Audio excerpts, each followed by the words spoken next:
క్రొత్త సమాధిలో ఉంచబడిన యేసుక్రీస్తు ప్రభు నామములో అందరికీ వందనాలు. మనం చదువుకునే వాక్యం లోకసువార్త 23:47-56 వరకు. శతాధిపతి జరిగింది చూసి ఈ మనుష్యుడు నిజంగా నీతివంతుడై ఉండెనని చెప్పి దేవుని మహింపరచెను.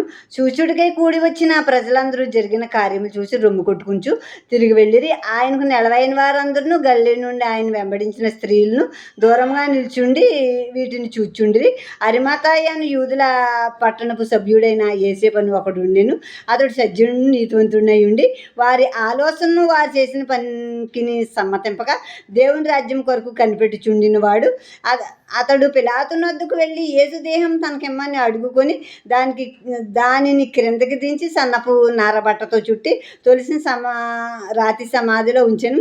అందులో ఎవడును అంతకు మునుపు ఎప్పుడునూ ఉంచబడలేదు. ఆ దినము సిద్ధపరచు దినము విశ్రాంతి దిన ఆరంభం కావచ్చును. అప్పుడు గలిలయ నుండి ఆయనతో కూడా వచ్చిన స్త్రీలు వెంట వెళ్ళి ఆ సమాధిని ఆయన దేహమును ఎలాగుండినో చూసి తిరిగి వెళ్ళి సుగంధ ద్రవ్యములను పరిమళ తైలమును సిద్ధపరిచి ఆజ్ఞ చొప్పున విశ్రాంతి దినమున తీరిగ్గా ఉండిరి.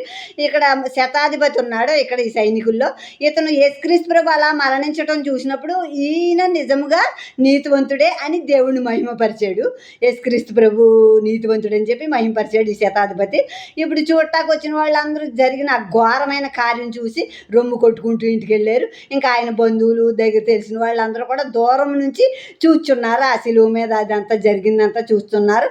ఇప్పుడు ఆయన మరణించాక ఇప్పుడు అరిమతాయి యోసేపు అనే ఒక అతను ఉన్నాడు. ఆ పట్టణపు అతను సజ్జనుడు నీతివంతుడు. ఇప్పుడు వాళ్ళు చేసిన చెడ్డ ఆలోచన ఆ పనికి సమ్మతించకుండా దేవుని రాజ్యం కొరకు ఎదురు చూసే మంచి భక్తి గలవాడు అరిమతాయి యోసేపు.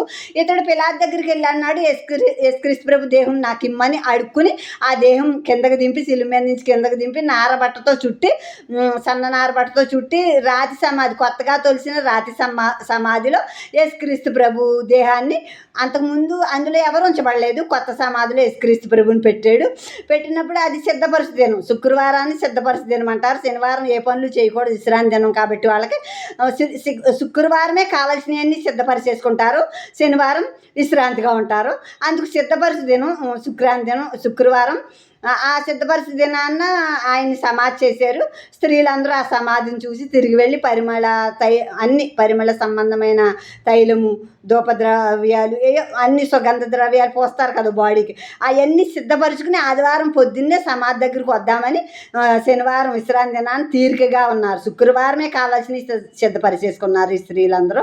ఆదివారం పొద్దుటే రావచ్చు సమాధి దగ్గరికి అని శనివారం తీరికగా ఉన్నారు.